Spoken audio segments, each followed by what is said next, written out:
अस्सलाम वालेकुम फ्रेंड्स, मैं Javed Patel. Welcome to my YouTube channel new log के साथ। जा रहे हैं दरगाह ज़ियारत के लिए कलफत रहमान। वो दरगाह फ़िरोज़ाबाद में है, गुलबर्गा से 30 किलोमीटर है। जो भी जानकारी मिलेगी इस वीडियो के ज़रिए से आप तक पहुंचाऊंगा। चलो चलते हैं।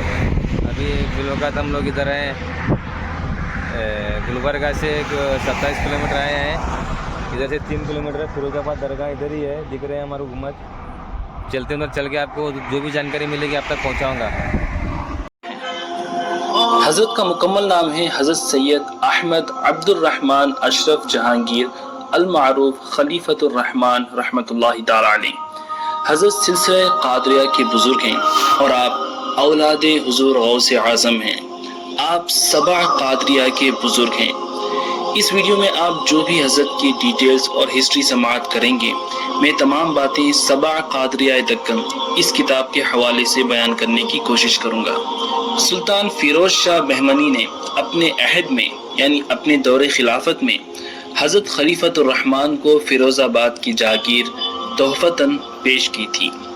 इस फरमान से ये मालूम होता है कि आप सुल्तान फिरोज शाह के ज़माने के हैं और उसके हम असर बुजुर्ग हैं। सुल्तान फिरोज शाह का ज़माना अगर हम मालूम करें तो हमें पता चलता है कि फिरोज शाह का विसाल 1422 ईस्वी यानी 1422 AD में हुआ था। तो तकरीबन फिरोज शाह के विसाल को 600 साल गुजर चुके हैं। तो उससे आप अंदाज़ा लगा सकते हैं कि हज़रत खलीफतुर रहमान रहमतुल्लाह अलैह तकरीबन 650 से 700 साल पुराने बुजुर्ग हैं। क्योंकि इस किताब में हज़रत खलीफतुर रहमान रहमतुल्लाह अलैह की पैदाइश की तारीख़ और आपके विसाल की तारीख़ और साल नहीं बताया गया। हज़रत खलीफतुर रहमान कादरी रहमतुल्लाहि ताला अलैह अपने वक्त के एक अजीम बुजुर्ग गुजरे हैं। बहुत ही बड़े अल्लाह वाले आप गुजरे हैं।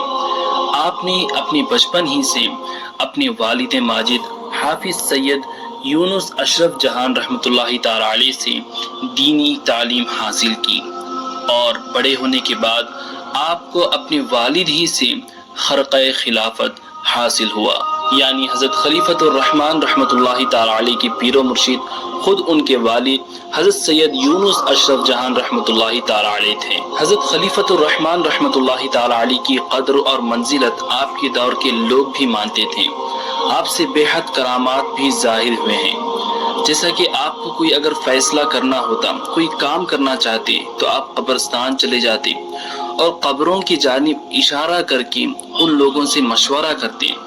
फिर वहाँ से जो इशारा होता था आप अक्सर उसी काम को अंजाम देते थे।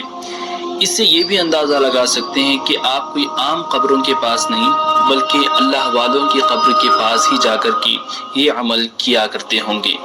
और आपके बारे में ये भी मशहूर है कि आपने अपनी ज़िंदगी ही में फिरोज़ाबाद का गुंबद तामीर करवा दिया था। यानी आपकी जो दरगाह शरीफ है, आपका ये जो मकबरा है, आपने अपनी ज़ाहिरी हयात ही में इसको तामीर करवा दिया था। और इस दरगाह शरीफ को अगर आप गौर से देखें तो इसकी शक्ल बरज़ख़े इंसानी जैसी नज़र आती है और अपनी नौइयत में ये एकता है। यानी इस दरगाह शरीफ की जो कारीगरी और जो बनाने का तरीक़ा है वो एक इंसान जैसे बनाया गया है। जैसे उसके कांधे होते हैं, फिर उसका सर होता है, कुछ इसी अंदाज में इस दरगाह शरीफ की तामीर करवाई गई है। इसमें कई सारे राज छुपे हुए हैं। कई लोगों का ये भी मानना है कि जो इस दरगाह शरीफ की हकीकत को जान लिया, जो इसकी बनावट को जान लेता है, वो कलिमा तय्यबा की हकीकत को भी जान लेता है। और यहाँ के कदीम लोगों का ये भी मानना है कि इस दरगाह शरीफ की जो बनावट है वो इसकी मिसाल खुद ये दरगाह शरीफ है। यानी इस तरीके की बनावट हमें कहीं और देखने को नहीं मिलती। एक और ख़ास बात इस दरगाह शरीफ को लेकर के ये है कि मज़ार शरीफ जो है बिल्कुल मेन गुंबद के नीचे मौजूद नहीं है, बल्कि इसके बगल में जो छोटा गुंबद है उसके नीचे मज़ार शरीफ मौजूद है। और इसके पीछे भी यहाँ के लोगों के कई सारे नज़रियात हैं, लेकिन असल हकीकत अल्लाह उसके रसूल सल्लल्लाहु अलैहि वसल्लम जानते हैं और अल्लाह के अता से अल्लाह वाले जानते हैं। एक आम इंसान सिर्फ अंदाज़ा लगा सकता है लेकिन हकीकत नहीं जान सकता। इस दरगाह शरीफ के बिल्कुल आगे में एक मस्जिद है اور اس مسجد کے بغل میں ایک چھوٹا سا حجرہ شریف ہے، ایک چھوٹا سا کمرہ ہے جہاں پر حضرت خلیفۃ الرحمن رحمۃ اللہ تعالی علیہ ذکر فرماتے تھے۔ آپ اکثر اسی کمرے میں رہا کرتے تھے اور اللہ کے ذکر میں مشغول رہا کرتے تھے، اور ہفتے میں ایک مرتبہ آپ اس کمرے سے باہر آتے تھے۔ کہا جاتا ہے کہ جب آپ اللہ کے ذکر سے باہر آتے تو آپ کے چہرے پر اتنا نور ہوتا کہ آپ اپنے چہرے پر نقاب ڈالے ہوئے رہتے تھے۔ غالباً آپ جمعہ کے دن باہر تشریف لاتے اور آپ کے باہر تشریف لانے سے پہلے آپ کے حجرے کے سامنے لوگوں کی بھیڑ جمع ہو جاتی تھی۔ اس کا ریزن کیا ہے میں آپ کو بتاتا ہوں۔ جب آپ ذکر سے باہر تشریف لاتے اور جب آپ کی نگاہ لوگوں پر پڑتی تو ان میں سے جو بیمار ہوتے ان کو شفا مل جاتی، جو بے اولاد ہوتے ان کو اولاد مل جاتی، اور جو پریشان ہوتے ان کی پریشانی دور ہو جاتی تھی۔ آپ کی نظر میں اللہ نے وہ کرامت رکھ دی تھی۔ تو کہا جاتا ہے کہ آپ جب لوگوں پر نظر ڈالتے تو آپ بڑے ہی جلال کے عالم میں رہتے، تو آپ اپنی نظر سیدھا لوگوں پر نہیں ڈالتے، اس سے یہ ڈر لگا رہتا کہ لوگ جل سکتے تھے۔ تو آپ کے مریدین یہ کام کرتے کہ ایک طرف سوکھی گھاس رکھ دیتے، دوسری طرف پانی، اور اس کے بغل میں حاجت مند لوگوں کو کھڑا کر دیتے تھے۔ آپ اپنی پہلی نظر اس گھاس میں ڈالتے تو اس گھاس میں آگ لگ جاتی، پھر آپ دوسری نظر پانی میں ڈالتے، پھر تیسری نظر جو ہے ان لوگوں پر ڈالتے، تب ان لوگوں میں سے جو بیمار ہیں انہیں شفا ملتی، جو بے اولاد ہیں انہیں اولاد ہوتی، اور جو پریشان حال ہیں ان کی پریشانی دور ہو جاتی، اور لوگوں کی منتیں اور مرادیں پوری ہو جاتی۔ سبحان اللہ۔ ناظرین، اللہ والوں کی شان ہی نرالی ہوا کرتی ہے۔ آپ کی وصال کا واقعہ بھی بڑا ہی دلچسپ ہے۔ جب آپ کا وصال ہوا، جب آپ نے پردہ فرما لیا، اس وقت سلطنت میں جنگ جاری تھی، اس وقت جنگ ہو رہی تھی۔ آپ کا وصال شریف گلبرگہ میں ہوا تھا اور آپ کی تدفین فیروز آباد میں کرنی تھی، اور جنگ کی وجہ سے تمام راستے بند کر دیے گئے تھے۔ تو اس نازک وقت میں آپ کو گلبرگہ شریف کی مسجد ہی کے قریب میں مدفن کیا گیا، اور جب جنگ ختم ہو گئی اور راستے سب کھل گئے، لوگ آنے جانے لگے، تو آپ کی لاش مبارک کو، آپ کے جسم مبارک کو قبر شریف سے نکالا گیا اور فیروز آباد منتقل کیا گیا۔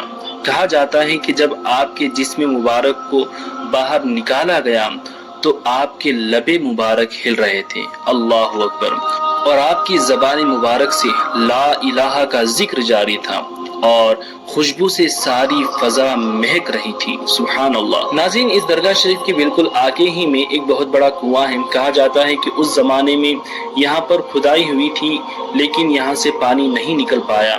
پھر حضرت خلیفۃ الرحمن قادری رحمۃ اللہ علیہ نے اللہ تعالیٰ کی بارگاہ میں دعا فرمائی تو ایک آسمان سے بجلی گر پڑی، اور بجلی ان چٹانوں کو چیرتے ہوئے نیچے چلی گئی، اور نیچے سے اللہ کی قدرت سے پانی نکل آیا، جس میں آج 600 یا 700 سال بعد بھی پانی نکل ہی رہا ہے۔ اور یہاں کے بارے میں یہ مشہور ہے کہ اس باولی کا پانی، اس کنویں کا پانی جو ہے سال بھر میں 7 رنگ بدلتا ہے، اور ساتھ ہی ساتھ سال بھر میں اس کنویں کے پانی کے 7 الگ الگ مزے بھی بدلتے ہیں۔ سبحان اللہ۔ ناظرین، فیروز آباد کی اس درگاہ شریف کا عرس ہر سال شوال کے مہینے کی 10 تاریخ کو منایا جاتا ہے، یعنی رمضان کے بعد جو مہینہ آتا ہے شوال کا، اس مہینے کی 10 تاریخ کو یہاں کا عرس منایا جاتا ہے۔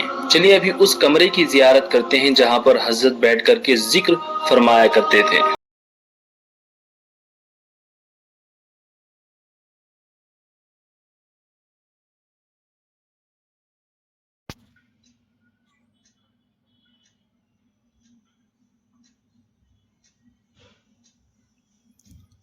دیکھ سکتے ہیں مسجد کے بازو میں ہے وہ کمرہ۔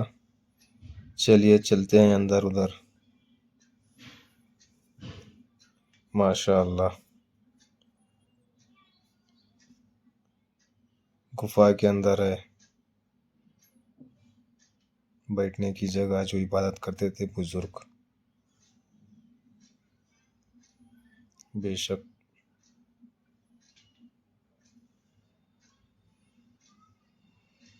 حضرت خلیفۃ الرحمن رحمۃ اللہ علیہ ادھر عبادت کرتے تھے۔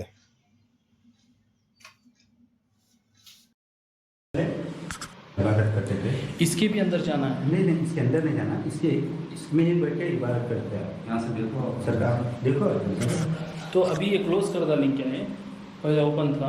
नहीं, यानी पहले गुम्बद थी, हाँ, अब इसको हम टाइल्स लगे थे, यानी कि सब अंधेरा रहने तो अंदर कैसे जाते थे? उतनी छोटे रास्ते में से जाते छोटे रास्ते से जाते थे, आप जाते थे और आते थे इधर से। इसके अंदर 4 तरफ के खंजर लगे रहते थे, हाँ, यानी कि अगर इबादत में नींद का गलबा है तो छुप जाना, नींद से पारी बजाना। तो जो बीच में जिक्र कर बैठते थे, चारों तरफ खंजर ऐसा लगे हुए थे, बीच में बज जाते थे आप, जर्रा नींद का गलबा हुआ तो खंजर चुपता। छुप जाना, नींद से पारी बजाना। अल्लाह, तो जिक्र से गाफिल नहीं होना करके खंजर भी रखते थे। जी, हाँ घुमा, अल्लाह फूल ले सकते हैं, हाँ बिल्कुल ले सकते हैं। माशाअल्लाह। खंजर है अभी भी? खंजर निकल गया, 800 साल पुरानी बात है, प्रधान सरकार से 100 साल पहले की है। हाँ वही था, निकल गया, खंजर नहीं है अभी अंदर। अभी निशान से ये छोटे से कमरे में जिक्र करते थे। अल्लाह अकबर,